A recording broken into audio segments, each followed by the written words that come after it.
اللہ نے ہمیں ایک نماز عطا فرما دی جس کو ہم آج صلاۃ التراویح کہتے ہیں. میرے نبی کے زمانے میں اسے قیام اللیل کہا جاتا تھا.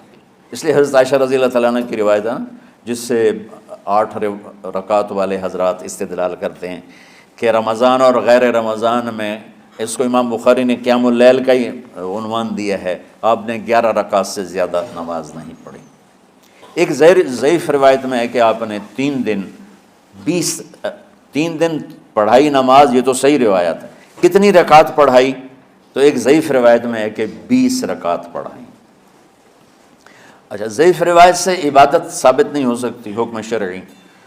تو جب حضرت عمر رضی اللہ تعالیٰ عنہ نے سب کو، میرے نبی کے دور میں 3 دن کے بعد آپ تو آئے نہیں کہ کہیں فرض نہ ہو جائے، تو صحابہ اپنے طور پر قرآن سنتے تھے ٹولیوں میں.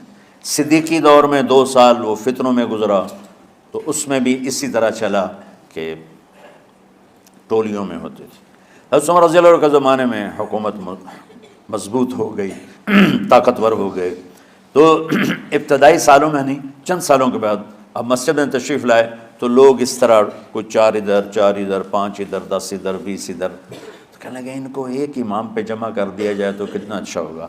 تو آپ نے سب کو اکٹھا کیا اور ابی بن کعب رضی اللہ تعالیٰ عنہ کو امام بنایا اور سب کو ایک نماز پہ جمع کر کے 20 رکعت کا حکم عطا فرمایا. تو حضرت عمر کا یہ عمل اس حدیث کو مضبوط کر دیتا ہے کہ چونکہ میرے نبی نے کہا علیکم بسنتی و سنت الخلفاء الراشدین من بعدی، کہ میری اور میرے خلفاء راشدین کی سنت پر مضبوطی سے عمل کرنا. تو حضرت عمر کا جو 20 رکعت طے کرنا ہے، اگر ان کا اپنا اجتہاد ہے تو بھی ہمارے لیے عمل کے لیے کافی ہے، اور اگر ان کو یہ یاد ہے کہ میرے نبی نے 20 پڑھی تھیں تو اور زیادہ اچھی بات ہے. لیکن بہرحال جو 8 پڑھتا ہے ہمارا اس پہ بھی کوئی اعتراض نہیں، چونکہ وہ بھی حدیث کے ساتھ بات کرتا ہے.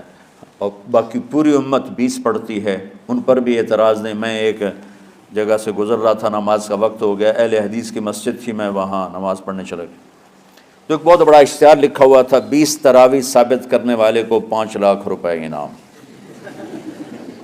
کہ 20 تراویح، سینکڑوں سال سے امت کا عمل 20 تراویح آ رہا ہے.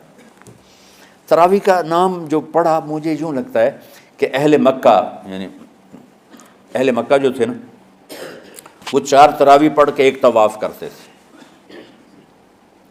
تو وہ آرام کے لیے ہوتا، ترویحہ آرام، تھوڑی دیر کا آرام.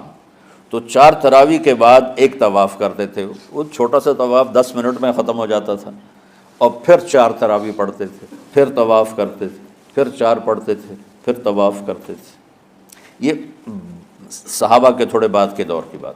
تو مدینے والوں کو پتہ چلا کہ مکے والے تو یہ کرتے ہیں. وہ کہنے لگے اساں کی کریے. انہوں نے کہا اسی 40 تراویح پڑھیں گے، 40 رکعت. وہ 40 رکعت پڑھتے تھے.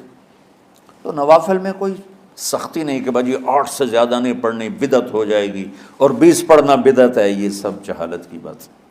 اور یہ 8 پڑھ رہے ہیں یہ غلط ہے، یہ بھی حماقت کی بات ہے. جو صحیح حدیث سے دلیل پکڑ کے کوئی عمل کرتا ہو تو بھائیو اس سے بحث نہ کیا کرو، مناظرہ نہ کیا کرو. یہ بہت نادانی والی بات. اور امت کا خلق، لاکھوں کروڑوں انسانوں کا ایک عمل پہ جمع ہونا، یہ بذات خود اس کی طاقت کی ایک دلیل. اور حرمین جب سے میرے رب نے، حضرت عمر نے 20 رکعت شروع کی، آج تک وہاں بھی ساری مساجد میں 8 رکعت تراویح ہوتی ہے، لیکن حرمین کی مسجد میں 20 رکعت، ادھر بھی ادھر بھی. اور یہ جو وہاں ختم قرآن پہ دعا نہیں مانگی جاتی، یہ کس کا عمل ہے؟ حضرت عثمان کا. حضرت عثمان نے اپنے دور خلافت میں تراویح پڑھانے والے سے کہا جب قرآن ختم کرو تو دعا کرنا.